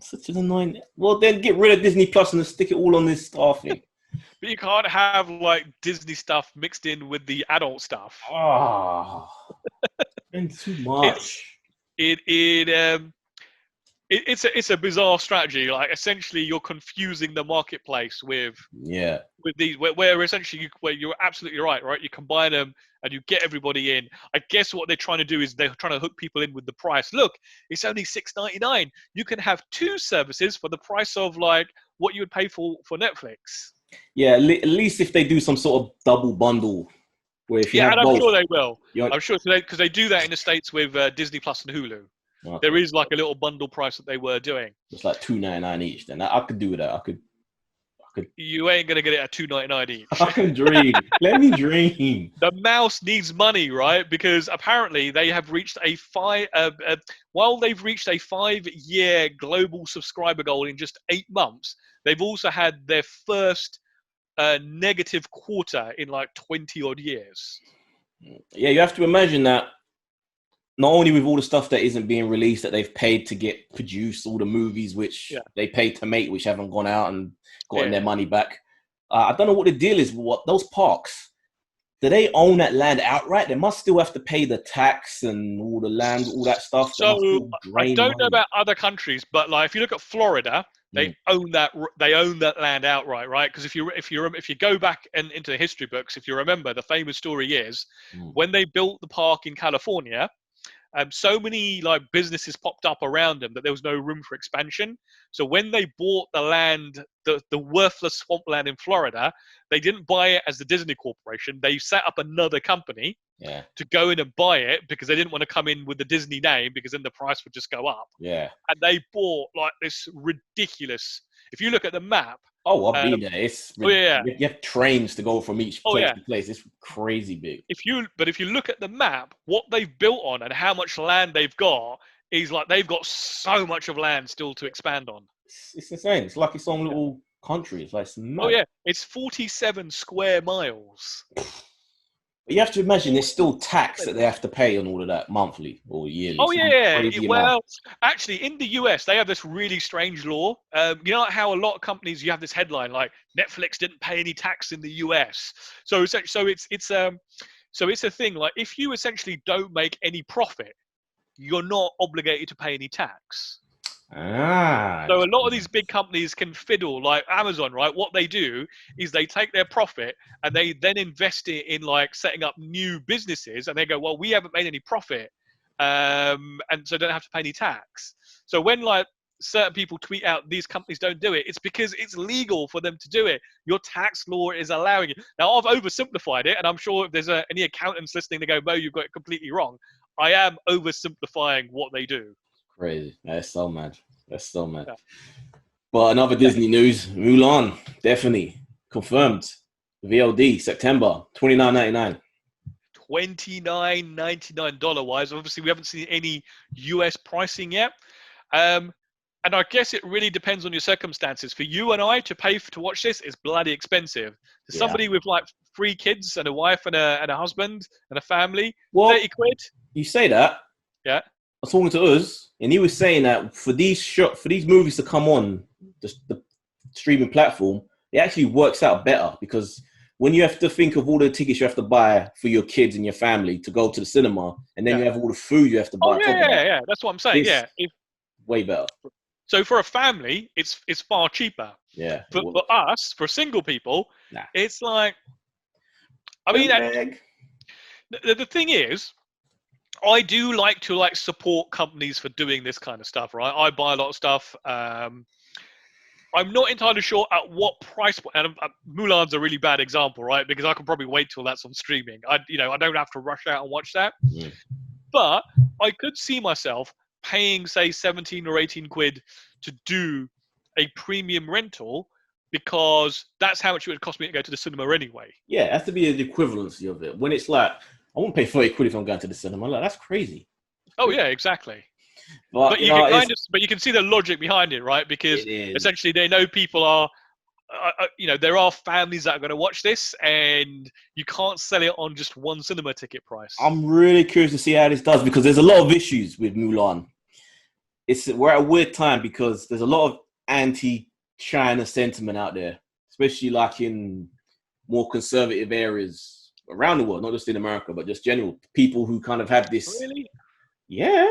You heard the news stories. People had been treating Asian people in the streets and stuff. It's a legit thing that there's a lot of people that will see this and feel like they're not going to support it because they don't want to support this. I would imagine that I would hope that those people are in the minority, right? That people are not, you can't blame the average Chinese person for what's going on. Well, they do. I hear so many stories of people getting beaten up in the street and screamed at. It's a Disney movie, right? It's an American-funded movie. Yeah, but there's that. French cinemas, though, aren't taking it too well. At least one particular cinema owner. Have you seen the video of him smashing up I have not, no. Once the news broke that they were doing this, the big cardboard displays that they have for the movies, they had the one for Mulan in preparation for it to come out. He just takes this cricket bat, starts smashing it up, and stands on it like. What do cinema owners want these companies to do? Well, at least I can see it from their point of view, but what do they want these companies? These companies are sitting on these films. At least they would probably prefer, as much as they don't love it, they would probably prefer the universal setup of, the 17 days or the whatever weeks or a month difference between a cinema. The thing is, though, France has some sort of ridiculous law that says once a movie goes into cinema, and I think it's almost a year before that's allowed to go on streaming platforms. They have all of these real sort of like anti-foreign laws for a lot of their media. So if you look at France is a very different type of market. I've always heard that even on radio, they only like 20 or 30% of the music played can be foreign. The rest of it has to be there. Streaming services like Netflix have to carry 20% of I don't know if they have to carry 20% French content or 20%. Might be the other way around, by the way. It could be 20%. No, but there are things like that. So even Netflix and the streaming services, they are affected. They have to have X percentage of French content on there. Which isn't bad, because then it does preserve their own industry, which I guess it can be frustrating if you kind of want to get that stuff at home quick. But if you're in the business there, you would welcome that, because it does mean that you still have a thriving the whole world has changed, right? You can't keep using like these ancient practices, because what's the legitimate thing that's going to happen here, right? It's going to go on VOD. Within hours, it's going to be available to torrent, and people are going to watch it. And because your laws, if it goes into a cinema and your law prohibits it from being easily available, that's what's going to happen. And people are stuck at home. People want content. I wonder how much bootlegging goes on in France. Mate, bootlegging happens everywhere. I know, but I'm just it happens everywhere. Just because they're French and sophisticated and drink French wine and... Oh, they're too busy drinking and giving kids wine and... They still do it, mate. It happens everywhere. Growing hair on the legs, I don't know. Yeah. I want wine. I want alcohol. Did you want to talk about like Disney reaching its 5-year subscriber goal with just 8 months? Nah, you covered it. Yeah. Let's get into it. Amazon has picked up the reboot series of A League of Their Own. I didn't even know this was happening. No, tell me what A League of Their Own is, right? Because when I read that, I think of the movie starring Gina Davis and Madonna. That's the... Oh, that is it, right? That's what it is, right? Because that was a true story of what happened when, during the Second World War, all the men went to war. The league, the baseball league, wanted to continue because it needed to keep making money and stuff. So instead, they just got women to fill the places. And it at first was a joke, but then it became something that was very popular. These women became stars and became famous. Yep. But then when the men came back from the war, they kind of just went, all right, well, thanks, bye. Thanks for your service, no longer required. And they went back to just being a men's major baseball league. So this is like the same story, but told out as a series on Amazon. So could be interesting. Would you believe, and I'm sure you would, I've never actually seen the original film. Oh, I am not surprised. Even as I put this down, I'm thinking, I bet you Mo hasn't seen this classic of a movie. I love this movie. Oh, is it a good film? Is it worth watching then? It is a Tom good film. film. Yeah. He's like the washed up baseball star from like the generation earlier, who's like an alcoholic who kind of has to coach these women, housewives, to be. Madonna's in it, Gina Davis, Rosie O'Donnell's in it. It's a whole star-studded classic 90s actors. Yeah, but they're good. Even Madonna. You think Madonna? I do like Gina Davis. Yeah, Gina's fun. She's like the main star. But it is a good film. It's worth watching. If a little opportunity for you comes up to get it on Blu-ray or whatever. Might have to check it out. Might give it a go. I wonder if they put it on Prime now, the fact that they're picking up the series. Probably. Would not be surprised. Yeah. I'm getting that. This next story, I'm afraid to go on forums and read the responses to this.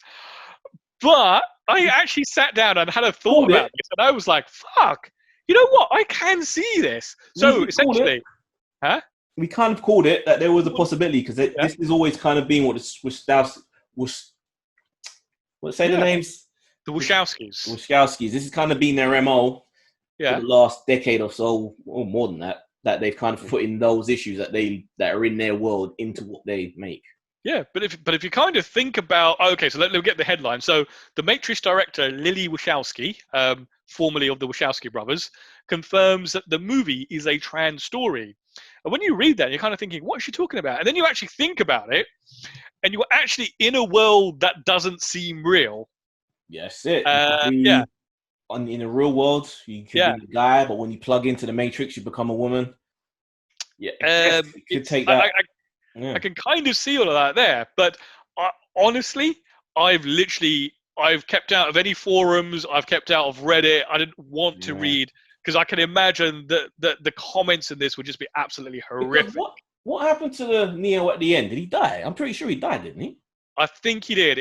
I've seen the third one once, and I'm pretty sure I fell asleep before the end. I can't even remember. That's how few times I've seen the third one, because it ain't that great. I'm pretty sure he died, because I remember when people started talking about a fourth one, they were going, but he's dead. Yeah. So, but now that he's in it, and Trinity's in it, so is it truly going to be them, or is it different people in the real world that are just putting on their... So it could be a female lead character in the real world who, when she plugs into the Matrix, becomes Neo, just to kind of, because of the, he's a symbol in it. So maybe she feels like she has to be him to make people believe, to recruit people.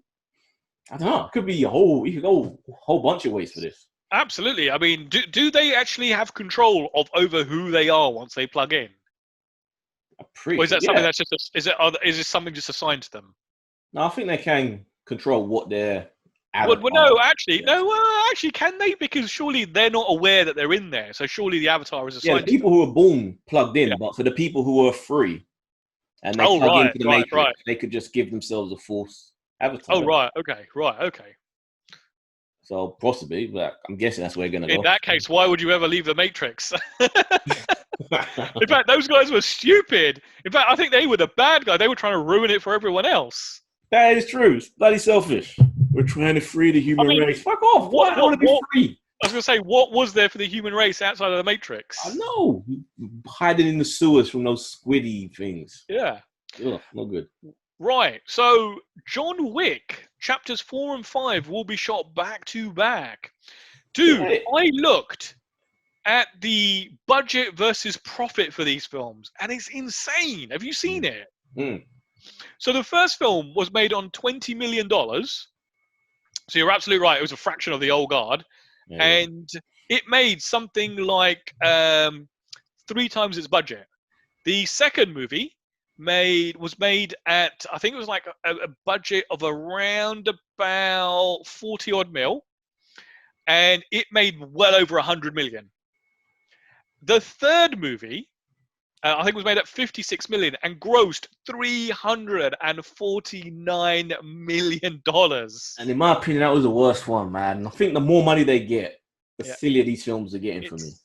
I can see why, like, they've looked at those figures and thought, people love these films. Yeah, it's true. Like, they're fun, but they are getting more and more goofy as the lore is just getting so more bloated. Because it was such a simple, entertaining premise at the beginning.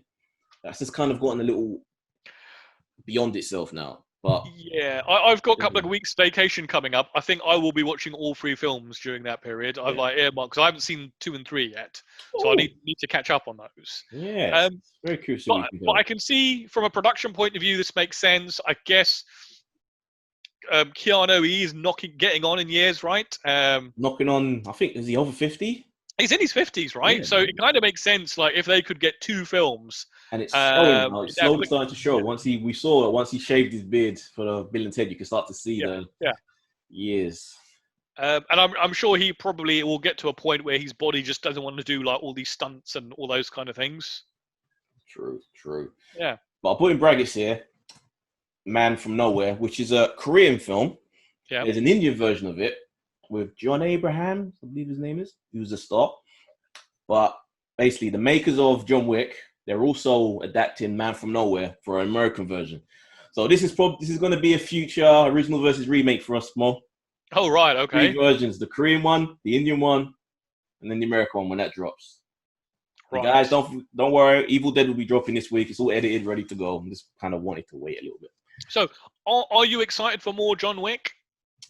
I'll definitely check them out to see where they go. They're fun films, either way. They're a lot of fun still. Do you think the franchise is just being milked, or do you think genuinely they can go places with 4 and 5? I would hope with 4 and 5 they can construct like a story over 2 films. Yeah, I don't know, because they really go out there with the third one. Like, where can they go? And how much of a... So you didn't like the third one? Because I remember, because I was watching the John Campea show last night, and he was saying he thought the third one was his favorite. Oh, definitely not. Like, I didn't hate the third one. Like, it's still fun. There are still fun moments that are enjoyable. But it's more the overall premise of it and the story. It's kind of in that goofy mode now. Like, he's no longer this assassin getting revenge. He's become a superhero. Like, it's heading closer into that territory where the Fast and Furious films went. Yeah. Where it was a grounded street racing film that was entertaining for about 5 or 6 installments. But then as it kept going, they kept getting more and more subhuman, and it became Marvel movie superheroes. And that's kind of where Wick's going. Like, he should have died in 2. He fell off a building. Should have died. And he's still around. Like I said, I haven't seen 2 and 3 yet, so I can't say whether I'm excited or not, but I could probably give you an indication in a couple of weeks. But, I mean, people seem to like these films if you look at the box office gross. They are fun. Yeah. Something that shouldn't come as too surprising with the amount of reboots and remakes this thing has had, but apparently the classic 80s series Knight Rider is getting a feature film adaptation with James Wan producing. They've been talking about this forever. A new TV show, movie, TV show, movie. Yeah, but have you actually seen how many times they've rebooted the TV show? I saw the last one. I tried to watch it. There is a whole, if you go on, there's a whole list, man. They did it in the 90s. They did a load of TV movies. They did that piece of shit type show last decade. It's the problem with this, and actually, I wouldn't actually be opposed to them doing a big feature film, right? I think there's two problems here. You always get some executive who comes out with like, what if the car doesn't talk? And you're like, what the fuck are you talking about? That's the whole point of Knight Rider, right? You've got this artificial intelligence. That is the problem, the premise. Yeah. Oh, go on, you go something. And the other thing is, in 1985, when Knight Rider came out, right, cars were pretty dumb. Yeah, they didn't have a lot of features. Cars now pretty much can drive themselves. Yep, they can talk to you. Yeah, they can do a lot of these things. Yeah, there's nothing special about Kit anymore. Yeah, it's like even a Trans Am now. Probably if you put that next to like say a Tesla, Tesla looks pretty damn nice. Yeah, but that I gotta say that Knight Rider car is still sexy as hell. Oh yeah, it won't be a Trans Am though. It'll probably be I don't know. It could be a freaking Tesla. Well, I was going to say the last one was it was a Pontiac in the last series, wasn't it? Yeah, it's whoever they can get to sponsor them. That's what the car will be. I was going to say actually that Pontiac did look quite nice. It wasn't bad. Yeah. The issue is though, it's the premise is just in this modern age where traffic, there's all this security camera. Like no, traffic doesn't exist in TV shows. You've seen like Jack Bauer go from like West Ealing to like King's Cross in like 2 minutes. It's good. Like you just kind of think, where can this go? But then you hear that James Wan, the guy who was behind the more popular Fast and Furious movies, like he can do the whole car as a weapon thing very well. Yeah. So maybe if you take that Fast and Furious mentality to it, maybe it could be fun. But I just don't know, man. What kind of film would you want here? Because if you look at like remakes from the 80s, remake it. But like, so if you look at the original show is quite campy. Okay. So do you keep the cheese in the camp? Do you tone it down? If you look at, say, like 21 Jump Street, right? They went totally different from what the TV show was. That's fair. I think maybe a year ago or something, we were talking about this and we had an idea. I forget what the premise was, but we came up with a really good idea to do this as a comedy. And that would be where I would go with it. I would think it would be good to have comedy in it, but not have it as a comedy, right? Because essentially, then you're going down the Starsky and Hutch and 21 Jump Street. 21 Jump Street did do it well, but I think the concept of like this talking car as a crime fighting thing. You can't do it seriously, man. No, I think if it was too much of a comedy, it just wouldn't work. It won't work as an action movie. It's just too stupid. Well, that's the whole point of a lot of action movies. Most action movies are stupid. They're chasing down the bad guys. Oh no, he's gotten out of his vehicle and gone into a building. What can Kit do? I think you could absolutely have comedy in it, but don't make it like don't have like the guy who's the pilot being like this goofy fucker who is only a super dude because he's behind the wheel of the car. And for God's sake, don't have like, as much as I love like David Hasselhoff, don't make him part of this. No, it will be a cameo. Maybe give him a cameo. If push comes to shove, maybe give him like the Devon Miles type of role, but you kind of need a new, younger protagonist. It couldn't be a pretty boy. It has to be like a Jonah Hill type goofy ass guy who's just stuck in a situation. Either a car robber. Yeah, but the thing with Michael Knight was a pretty boy. Yeah, he used to like schmooze all the women. That's because they were trying to make it serious. They can't do this serious. It won't work. Cannot work. Make him an Uber driver. I think that was one of the things we came up with. Oh, no. Eddie, stay away from Hollywood. Stay away from Hollywood. Do not hire this man. You don't know my genius. It would work. It would be amazing. Kit's an Uber driver. He just buys a second-hand car. Because they even kind of did this with Bumblebee. No, they've done that. I think, you know what you've just said, they've actually done that in Knight Rider. Because I'm sure in one of the 90s thingies, he was like one of those like convertible cars. They literally took like the guts out of Kit and put him into like one of these old 50s convertible type things. Yeah, who knows? No. Yeah. And finally, in the news portion is so there's a new executive at Paramount. So Paramount, CBS have all merged now, and CBS is running the show. The executive put in charge of Paramount has put the brakes on the new Star Trek movie, the fourth in the Calvin, and they've decided what they need to do is essentially figure out what their strategy is with the Star Trek movie franchise. And I think this is probably a really good idea, right? Because if they were going to do another film and it was still going to be with Chris Klein and that crew, I think that would have been a very, very, very poor choice, considering they've got this whole new Star Trek universe with CBS. And to set it in a different sort of alternate universe wouldn't be good. So this pretty much guarantees as well that the Tarantino thing will never see the light of day. Quite likely. I think we knew that. We knew that was never going to happen. Never going to happen. Never ever going to happen. For it to make sense, if they were to connect the universes then from the TV and the movie, the movie ones have to be a completely different crew. Oh, absolutely. Yeah, I'm not saying that they should have the crew or whatever. Although part of me kind of thinks instead of making the Pike thing a TV show, that might have made a good movie. I actually was going to go again. I was actually going to say, what was the Michelle Yeoh?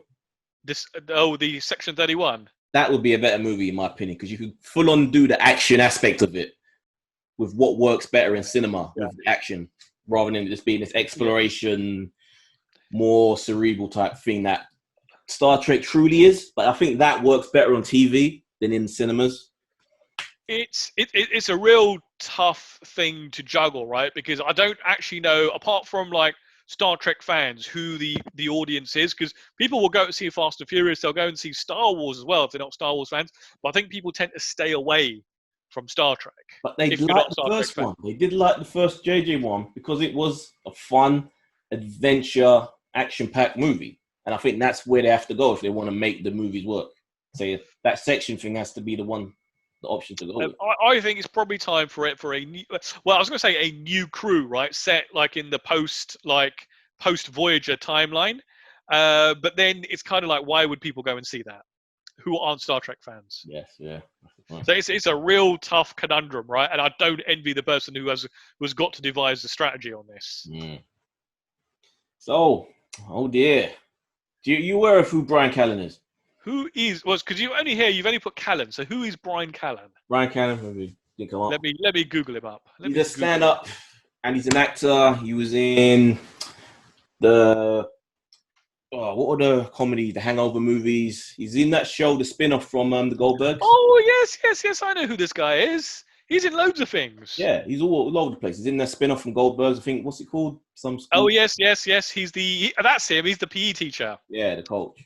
Yeah. Got accused of rape last week. Yeah, he's had a few other little allegations that came out when Chris D'Elia got in trouble a couple of weeks back. But now he's got a fresh one of rape, and he's had to step away from his podcast, which is one of the biggest podcasts out there, Fighter and the Kid. I'm assuming he won't be returning to school then. So it's looking like that's most likely to happen. I guess it depends, even if it does. That's the problem with allegations are, even if it doesn't become a legal thing, it could still mean done, dead. It's last week there was apparently an MP got arrested on rape allegations, but I think the Prime Minister is basically saying they're not going to sack him, right? And I kind of think we are getting into this world where people are, Weinstein was an extreme example, right? And I think a lot of people are asking to lose their careers, lose their jobs on an allegation without actually going through having a trial and an appropriate way to clear their name if they're innocent. This is the thing. Chris D'Elia, after his allegations about going after underage girls and all of that, he came out probably a little too late, but a couple of weeks later, he came out with his own evidence with a string of emails from the girls that are trying to say that he was going after them, proving that these girls were lying about their age to him and all various other things. But that doesn't seem to have helped. He still seems to be cancelled in no man's land. It's pretty much done. Whatever shows he had, whatever movies he had in the works, all kind of done, dead. So with Callen, it was an actress who apparently he had a altercation with in the 90s. And he's come out and had straight away and said, this is all bullshit. This woman I thought was my friend. I've still had interactions with her right up until that spin-off from the Goldbergs. Like, she was auditioning for it. So he was having constant contact with her. So it's like, why is this suddenly happening now? But the thing is, in those shows, he comes across as such a nice guy. Everyone needs to have Google Glass or something, right? And you literally can record every encounter. That's the only way. Cybernet, like I always say, cybernetic enhancements. Everyone has to record every interaction they had to guarantee that no one could put that allegation out there. It's a shame, because I really liked him. He was big on podcasts. I enjoyed hearing him on there, and yeah. So 4 women have come out against him. Talking at the arcade, let's do it.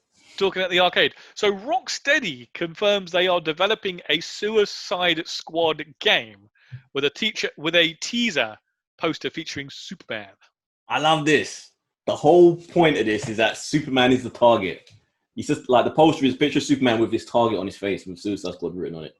So there is something. Does the poster? I don't know if it's on the poster, whether it's a press statement. But there is something happening. I think is it the 22nd of August. So I'm assuming that's when a trailer will be dropping or something. Yeah, I think it's DC's. DC are having their own little con. Right. To get footage from various films and just everything to do with DC. So that'll be a lot of fun. What was the date again? You said? Oh, well, I'm pulling the 22nd out of my arsehole. I think I watched the video earlier today because I saw you put this on here.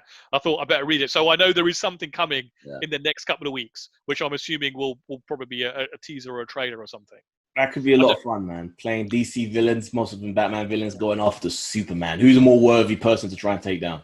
Well, I kind of wonder if between now and the actual trailer dropping, whether they'll release more posters with other superheroes as targets. Possibly.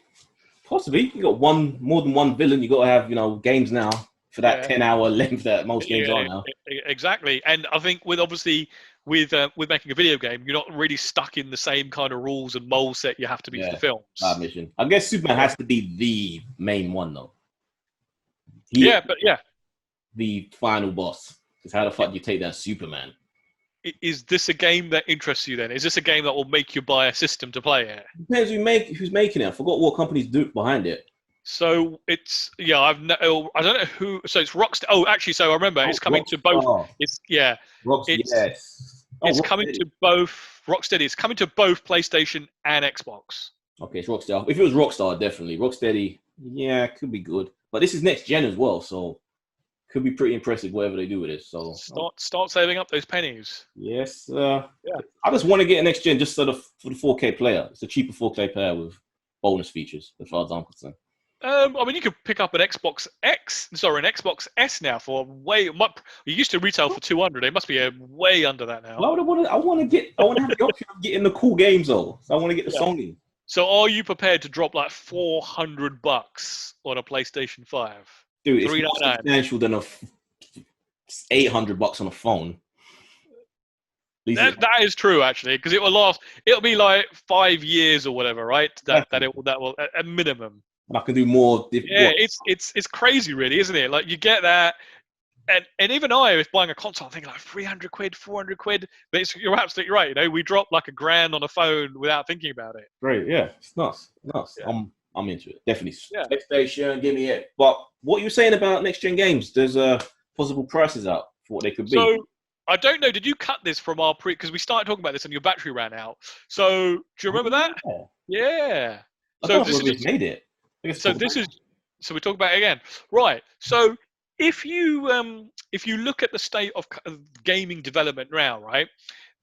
Developers come to a point where if you look at the price of games since we were kids, and I'm talking when we were teenagers, right?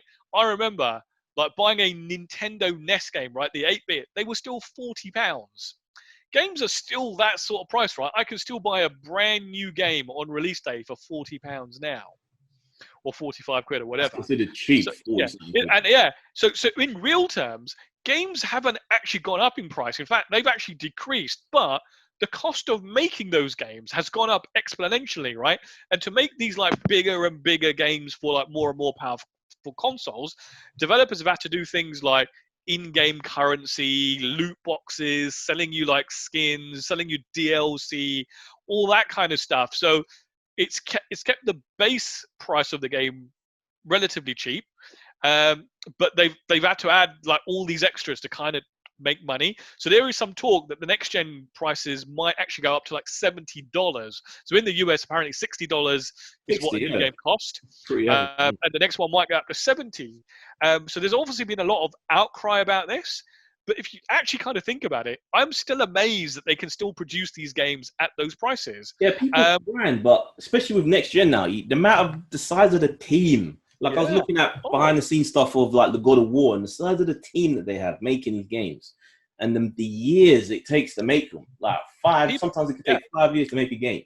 I think gamers are absolutely terrible because you go into any forum and read about the cost and go, I'm not paying that much for that. They really come across as entitled assholes, really. If you look at the state of video games, right? When you were a child, the thought of working for a video game company seemed like such a great career. It's like working in a fucking sweatshop. I think Nintendo seems to be the only one that seems to come out as being a very nice place to work because they take care of their developers. They will move. They will delay a game if it's not ready. Whereas high-end games, though, so it's not as crazy. No, they still make games that if they can't meet a target, they will change a day. Where other developers will expect people to work round the clock. They real tight, won't pay like overtime and stuff. A lot of the developers won't get a share in the bonuses, or like if a game sells really well. I don't know whether, from what I've seen of Japan and their work ethic, I think you're saying that people don't complain because it's not in the culture to complain. But it's normal for. I'm not talking about Japanese developers. I'm talking about American developers here. Oh, okay. Yeah, if you go and read about American developers, it's not a great place to work. In fact, though. Very, very, We're talking about Nintendo, though. Yeah, but Nintendo themselves, like they actually have come out and actually talked about like the work-life balance. So if you look at we're going to talk about it in a minute, but like Animal Crossing is getting a lot of buzz at the moment. That was supposed to come out last year, and they delayed it to this April. And the reason they came out and said was, we don't want to rush our developers. We don't believe in putting in crazy hours. We'd rather push the date back. Is it made in Japan or what? Animal Crossing. Yeah. A lot of Nintendo's first-party games are made in Japan. So I don't believe that if they say that their work hours are crazy. Well, if you imagine it, those guys who are now running Nintendo were kids or were literally entering the workforce when Nintendo became a games company. It goes into everything I'm seeing about Japan. Go and read. No, absolutely, Japan does have like this work crazy culture, but go and read about like Nintendo's work culture. But a lot of that, like if you look at American developers, a lot of those guys are literally running sweatshops. There's a whole bunch of stuff. Go watch some YouTube videos on it. I was absolutely astonished. Those games are better though, so it works out. Sweatshop works. They're making better games. You can't treat like your workforce like that. You can't like promise them like bonuses and then weasel out paying them. Results speak for themselves. You have to. Iron sharpens iron. No. You can't have like these the CEOs of these companies having all this money and then treating their staff like shit. It doesn't make a good working place. Talking of Nintendo, they've just released. So every quarter, a lot of these companies have to have like their earnings stuff, right? And I'll just put this in here. I know you're not like a Nintendo head, but the figures were just so astronomical, right? So their first quarter, so that's between April and last month, operating profit was up 428%, right? So this time last year, they essentially made, have I got it in here? Oh no, a different article. Fuck, I haven't got those figures. But essentially, 428%. That's a number that's absolutely unheard of in one quarter. Their game, Animal Crossing, right, came out July 17th. No, it didn't. It came out in April. What I'm talking about, July something else. In that 12-week period, this is unheard of, regardless of what system. It sold 22.5 million copies.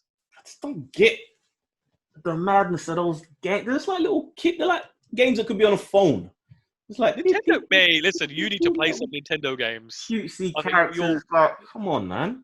No, those are proper games. Or have you already got it? You know what? I've actually never played an Animal Crossing game. I'm not entirely sure I want to, because it's one of those things that's a life simulator and you have to spend a lot of time. Yeah. But people seem to love Animal Crossing with the amount. I don't know how much of the pandemic has helped with this. Oh, because obviously definitely. they've just seen. Do you know what I mean? It has to be, definitely, because it's been sold out for the months. Yeah, you couldn't buy a Switch. They can't produce enough of these. Literally, like the minute they go on Amazon, they're sold out. It's amazing, and they've now shipped 61.44 Switches globally in just over 3 years. Damn, 3 years already that's been out. If you look, and they also showed like their top 10 selling first-party games. Mario Kart, right, which is an 8-year-old game because it was on the Wii U, has sold something like 26 million copies. That don't surprise me. People love Kart. And the mad thing is, like, you've got that VR version of it. What was the point in that when no one can play it? The VR version is more for like going into an arcade and stuff, right? Yeah, but that's a lot of time and money into making that for something which hardly anyone. Because who goes to arcade? Because they have a Mario Kart arcade series as well. But who uses arcades anymore? Arcades? Japan, arcades are still a massive thing. They're still a that's my two things, right? We've got to go to like Beverly Hills the new Beverly, and we've got to go to Japan at some point to go to like Nintendo Land. Yeah. And the amusements. Has that survived though? What? So yeah, have you not seen the videos of like Universal that basically those places are done. They're ready to open. But even Nintendo Land, though, that's survived. Oh yeah. So that's all done, dusted. It's in the final phases. There's been some very, very impressive looking videos of what the place looks like. Okay. Yeah. So, well, anything else left? So we have got so our one of our regulars did send us some Instagram stuff. Give me 1 second, I'll bring that up. So we've got from last week, where he gives us like a topic with 3 choices, and you get rid of something. So I think we had something you didn't do, innit? Yeah, we held back, right? So he goes out of Tom Cruise, Jackie Chan, or Arnold Schwarzenegger. Who would you get rid of? Oh, Jackie Chan, definitely gonna stay. Yep. Tom Cruise or Arnold Schwarzenegger. Oh, I love. The thing is, with Tom, it's only the Mission Impossible that I really love, that I give a damn about. With Arnold, though, all those films from the 80s and 90s are just so much ingrained into me, man. I can't get rid of Terminator, so I'm going to have to get rid of Tom, sadly. The Terminator films and True Lies is worthy enough to keep him, right? I would agree with you. Total Recall, Predator, all of that shit, man. I love it. This is an odd one. Michael Bay, Dwayne Johnson, or Amber Heard? Oh, burn Amber at the stake. Yeah, I was gonna say, yeah. It's like you've got, that's a really odd one. I would agree with you on that. And lastly, this is one more for you because I couldn't give a toss about these ones. Uncharted, Grand Theft Auto, or Red Dead Redemption. I bet you've played none of these. Red Dead's got to go. I played it. Yeah, Red Dead. I love Red Dead's incredible game, but Grand Theft is the original of all of that. Of that whole structure of games. Grand Theft is the granddaddy, so it has to stay. Uncharted is just too entertaining. I love Nathan Fillion, man. I'm not Nathan Fillion, but the character that Nathan Drake was. See, everyone thinks that Nathan Fillion should have played that role, right? Like you've even said it there by accident. Yeah, when he was younger, it's him. Should be. Yeah. And then he's also just written to us saying, I've just binge watched Stargirl. It starts off a bit rocky, but gets better each episode with some interesting and fun villains. I've watched first episode. I haven't actually gone back and watched more. First episode was actually not bad. I watched the first 2. Yep. All 3 actually. Fine, but it's not something I just lightweight. Very lightweight. Yeah. Because I've also binge watched Umbrella Academy season 2, and it's a fun show with some great 60s vibe. We talked about that earlier. I completely forgot about other stuff I watched. I finished Warrior Nun. I just go back to that, and I think I've changed my mind. Yeah, because it goes into a different, way more interesting direction at the end. That made me kind of feel like I want to watch the season 2 of this. Yeah, the problem is the first half of the show. Like the first 6 episodes or 7, it's filled up so much with this stupid melodrama of running away and hanging out with this pretty boy and all these model kids that are going around breaking into these mansions and just doing nothing and living. It was like, what's this got to do with this power and all this sort of religious undertones of what was going on in the show? But once they got rid of that and it focused on the main story at the end. So can I skip from episode 1 to episode 7? Probably could. I can't remember exactly when it picks up again, but it's around that sort of point. But it does end in an interesting. It changes the whole what the show was about and how it came to be, and all the gods and angels. And it turns out like they've introduced possible subdimension, like what they thought was an angel halo that was put into her back. Yeah, is like a weapon of some interdimensional being. What people back then, 2,000 years ago or 1,000 years ago, interpreted as being an angel. It was just a guy jumping through like wormholes in it, trying to escape fighting these demons. Like it actually goes in a funny place. So I'm like, see, that actually sounds okay. So when you put it like that, that sounds kind of interesting. And then before we get into the next thing, I watched this other show called what was it? Motherland Fort Salem. Basically, imagine Salem witch trials. Yeah.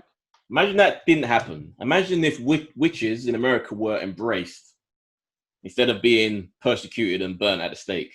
So it's become norm. We're in modern age now. Witches are part of society. And then you have this terrorist threat of magical proportions. So how do you kind of deal with that? Well, you recruit. You set up a branch of the military, which is made up entirely of witches. What is this show called?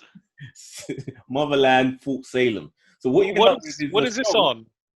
It's in the States it's Freeform. I don't know what's right. But what you end up with is a show which has like the witch elements like Sabrina and stuff. Right. But it has this military. It's based all on the military base of these new recruits of these witches. And there's like this supernatural terrorist threat that they have to kind of deal with. And so the way you're laughing, I don't know whether you're laughing because of the way you're describing it or because it's shit. It's the premise, but I'm enjoying watching it. It's like an easy watch. It's just an easy show to watch. These sort of Motherland Salem. You know what? I wonder if I've seen the trailer because what you're describing sounds familiar. Yeah, Fort Salem. It's just it's an easy watch. It's a funny, silly premise, but I think I'm enjoying it. I actually think I'm enjoying it. I might have to check that out. Yeah. Then he also says, I've also binge watched. He goes, have you guys seen The Boys season 2 trailer? Cannot wait. Looks friggin' awesome. Obviously, we've talked about the trailer quite a lot over the last few episodes. Because I've decided to start listening to some audiobooks. Started with The Witcher.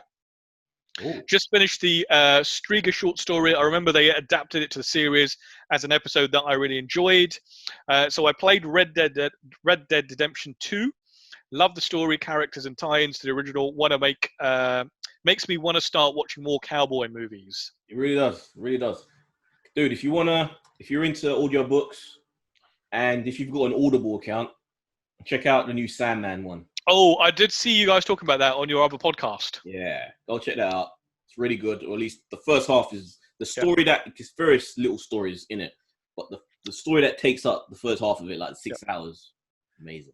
So Cameron does actually ask, he goes, what are your top 5 favorite audiobooks? The problem I have with that question is I have never listened to an audiobook. I'm one of these people, if I want to read a book, I'll read the book. It depends. Like, there are different types of audiobooks. There's the ones where it's just like one person narrating the whole thing, all the different voices. Yeah. But then you've got things like the Sandman one, and there's a company called Graphic Audio.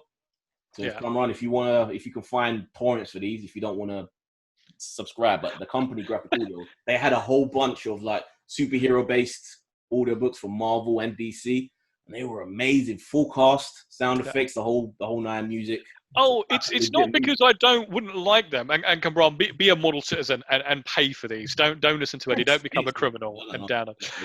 No, I think it's just more a me thing, right? Because if I sit there and listen to something, my mind will wander and I'll probably miss loads of bits, right?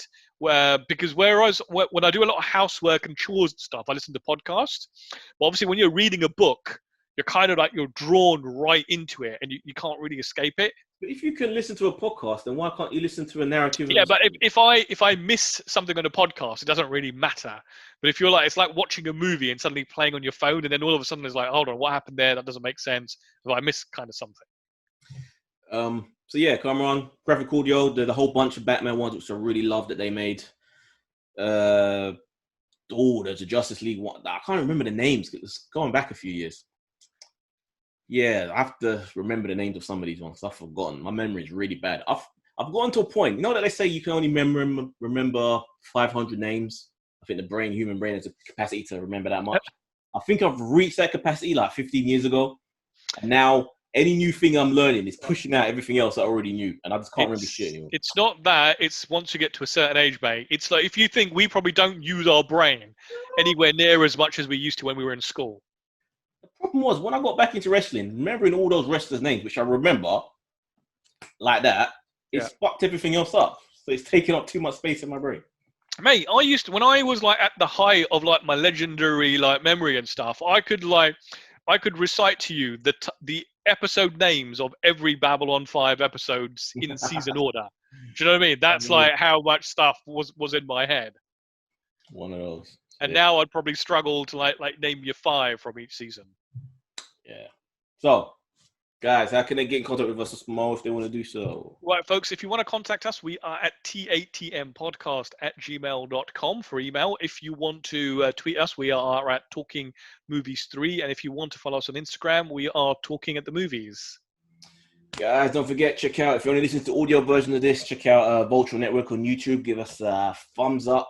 Subscribe. Even if you're not subscribed, just subscribe to us. Give us a thumbs up. Help people discover our shows and spread the word. You know how it goes. And also, same thing on iTunes for the podcast, for the audio. Don't forget, DC vs. Marvel podcast. We'll be doing that as well this weekend. So that'll pop up on Monday, roundabout, I think. So from me, Reese. And from me, Mo. You guys next week.